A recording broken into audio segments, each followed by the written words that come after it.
হাতে হাত রেখে আমরা সবাই শপথ গ্রহণ করব। আসেন আমরা সবাই হাতে হাত রেখে শপথ গ্রহণ করি, আমরা বাংলাদেশের সমস্ত নাগরিক এক হয়ে বাংলাদেশকে সামনে অগ্রসর করব। আমরা সবাই এক, অভিন্ন, এখানে কোনো পরিচয় থাকবে না, শুধু পরিচয় থাকবে আমরা বাংলাদেশের নাগরিক। আল্লাহ আমাদের সবাইকে সম্মিলিতভাবে দেশটাকে সামনে অগ্রসর করার তৌফিক দান করুন। হিন্দু মহাজোটের সভাপতি, ধন্যবাদ।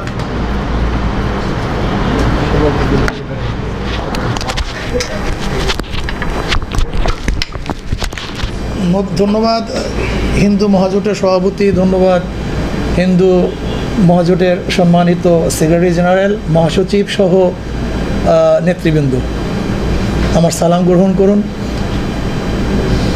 আপনারা জানেন যে আসলে আমাদের বাংলাদেশে আমরা সাম্প্রদায়িক সম্প্রীতিকে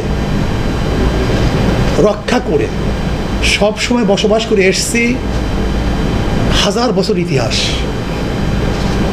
এখানে সাম্প্রদায়িক সম্প্রীতি সবসময় বজায় ছিল। এমনকি দেশে যখন মুসলমানরা শাসন করেছেন তখনও কিন্তু সেই পরিষদের মধ্যে সিংহভাগ হিন্দুদের পার্টিসিপেন্ট ছিল। এবং এই পাক উপমহাদেশে দীর্ঘদিন পর্যন্ত মুসলমানের শাসন আমলেও হিন্দুরা কিন্তু খুব ভালোভাবে তাদের জীবনযাপন করতে সক্ষম হয়েছিল। এ তো আগের ইতিহাস। এরপরে দেখেন স্বাধীনতার সময় যখন হিন্দুদের উপর আক্রমণ হয়েছিল, আমার দাদাজান রহমতুল্লাহ আলাই, তখন আমাদের বাড়ি, আমাদের মাদ্রাসা, আমাদের প্রতিষ্ঠানগুলি সবগুলি হিন্দুদের জন্য ছেড়ে দিয়েছিল। এই জন্য দেখবেন আজকেও চরমনে হিন্দুরা কিন্তু আমাদেরকে দেবতার মতো মানে, অনেক ভক্তি শ্রদ্ধা করে। এই গত 2001-এর সময়ও যখন একটু হট্টগোল হয়েছিল তখন হিন্দুগুলো কিন্তু সবাই আমাদের বাড়ি এসেছিলেন। এমনকি চরমনায়ের হিন্দুদের অবস্থা এরকম, পূজার সময় আইনশৃঙ্খলা বাহিনীর যখন মিটিং ডাকা হয় তখন তাদের পক্ষ থেকে, পূজা কমিটির পক্ষের থেকে প্রশাসনকে বলে ওখানে কোনো পুলিশ দেওয়ার দরকার নেই, চরমনায় হুজুররা আছেন, তারা আমাদের নিরাপত্তার জন্য যথেষ্ট। আসলে ইসলাম সম্পর্কে আমাদের হয়তো অনেকের জানা নেই। আসলে মুসলমানদেরকে বের করা হয়েছে গোটা মানুষের জন্য। এটা শুধু মুসলমান, মুত্তাকিন, মোমেনদের জন্য নয়, উখরিজাত নাস, সমস্ত মানুষের জন্য। কাজী আমরা চাই যেরকম হাজার বছর ঐতিহাসিক আমাদের ইতিহাস ঐতিহ্য যেটা ছিল সেটা বজায় থাকবে। এখানে আমাদের হিন্দু মহাজোটের সম্মানিত মহাসচিব সাহেব যে কথা বলেছেন আসলে বাস্তবতাও তাই। কোনো এক সম্প্রদায়, কোনো এক গোষ্ঠী হিন্দু সম্প্রদায়কে ব্যবহার করে আসলে নিজেদের ক্ষমতাকে স্থায়ী করার একটা পরিকল্পনার সৃষ্টি করেছে। আজকে দেখেন মোদি সাহেব কী বললেন, 120 কোটি হিন্দু বাংলাদেশের হিন্দুদেরকে নিয়ে উদ্বিগ্ন অবস্থায় আছেন। এই কথাটা কি বলেন তো? এটা উস্কানি নয় কি? ডাইরেক্ট উস্কানি। তার মানে কি তারা 120 কোটি হিন্দু নিয়ে কি বাংলাদেশে আক্রমণ করবে, ঝাঁপিয়ে পড়বে? আমরা বাংলাদেশের মানুষ, কে মুসলমান কে হিন্দু আমাদের দেখার বিষয় নয়। আমরা এদেশের নাগরিক। যেহেতু এদেশের নাগরিক, সবার অধিকার সমান, সাম্য, মানবিক মর্যাদা, সামাজিক ন্যায় বিচার, এটা আমাদেরকে অবশ্যই বাস্তবায়ন করতে হবে। সাম্যতা থাকতে হবে, সামাজিক ন্যায় বিচার প্রতিষ্ঠিত করতে হবে, প্রত্যেক অধিকার বাস্তবায়ন করতে হবে, প্রত্যেক মানুষের মর্যাদা প্রদান করতে হবে।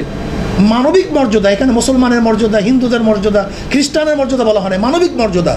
যে মানুষ তাকে অবশ্যই মর্যাদা দিতে হবে। আমি যখন প্রেসিডেন্ট হাউসে প্রথম 5 তারিখে মিটিংয়ে গিয়েছিলাম, সবাই সবার কথা বলছে, কিন্তু ফার্স্ট কিন্তু আমি বলেছিলাম সেফটি ফার্স্ট।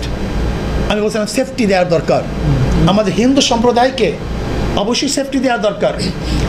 যখন বাংলাদেশের মানুষ চিন্তাও করতে পারে না হিন্দু মন্দির পাহারা দিতে হবে, তখন কিন্তু ইসলামী আন্দোলন বাংলাদেশের নেতা কর্মীরা প্রত্যেকটা হিন্দু মন্দিরে অবশ্য চলে গেছেন, যেটা আপনারা বলছেন যে আমরা চিন্তাও করতে পারি নাই।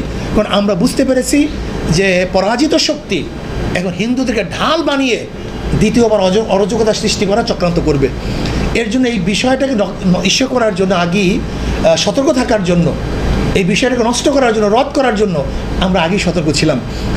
আজকে আমরা শপথ গ্রহণ করব, বাংলাদেশে হাতে হাত রেখে আমরা বাংলাদেশের নাগরিক, আমরা মুসলমান, হিন্দু, খ্রিস্টান, বৌদ্ধ সবাই এক হয়ে দেশটাকে গড়ব। এই দেশটাকে সামনে অগ্রসর করব, এই দেশটাকে সামনে নিয়ে যাব। এখানে প্রত্যেকটা মানুষ তারা অন্ন, বস্ত্র, চিকিৎসা, বাসস্থান, সব জিনিসের থেকে, সব দিক থেকে তারা সাম্যতা অর্জন করবে। সবার অধিকার সমান থাকবে। কে হিন্দু, কে খ্রিস্টান, কে বৌদ্ধ, এটা দেখার বিষয় নয়। আমি বাংলাদেশের নাগরিক, এইটা আমার মূল পরিচয়। যদি আমি বাংলাদেশের নাগরিক হিসাবে পরিচয় দেই, তাহলে আমার অধিকার সমান থাকবে। আমরা একসাথে বসবাস করব। প্রত্যেকের দুঃখে দুঃখী হব, সুখে সুখী হব। প্রত্যেকের অংশীদারিত্ব গ্রহণ করব। যদি এইভাবে আমরা বসবাস করতে পারি, তাহলে বাংলাদেশের বুকে বাংলাদেশ একটা স্বর্ণের দেশ হিসাবে আবির্ভূত হবে বলে আমি মনে করি। কাজে আজ আমাদের মহাসচিব সাহেব যেই প্রস্তাব দিয়েছেন, আমরা পিআর সিস্টেমের নির্বাচন চাই। পিআর সিস্টেমের নির্বাচন যদি হয়, তাহলে প্রত্যেকের অধিকার সংসদে বাস্তবায়ন হবে এবং প্রত্যেকের ভোটের পার্টিসিপেট থাকবে এবং প্রত্যেকে সেখানে প্রতিনিধি হিসাবে যেতে পারবে। কাজে আল্লাহ আমাদের সবাইকে ঐক্যবদ্ধভাবে এই দেশটাকে গড়ার তৌফিক দান করেন। এবং আপনারা চিন্তিত হবেন না, ইনশাআল্লাহ আপনাদের পাশে আসি। আপনাদের সুখে দুঃখে ইনশাআল্লাহ ইসলামী আন্দোলন বাংলাদেশ তথা চরমনাই পীর সাহেব হুজুর চরমনাই সবসময় থাকবে ইনশাআল্লাহ। এই দেশে মুসলমান আপনাদের পাশে থাকবে ইনশাআল্লাহ।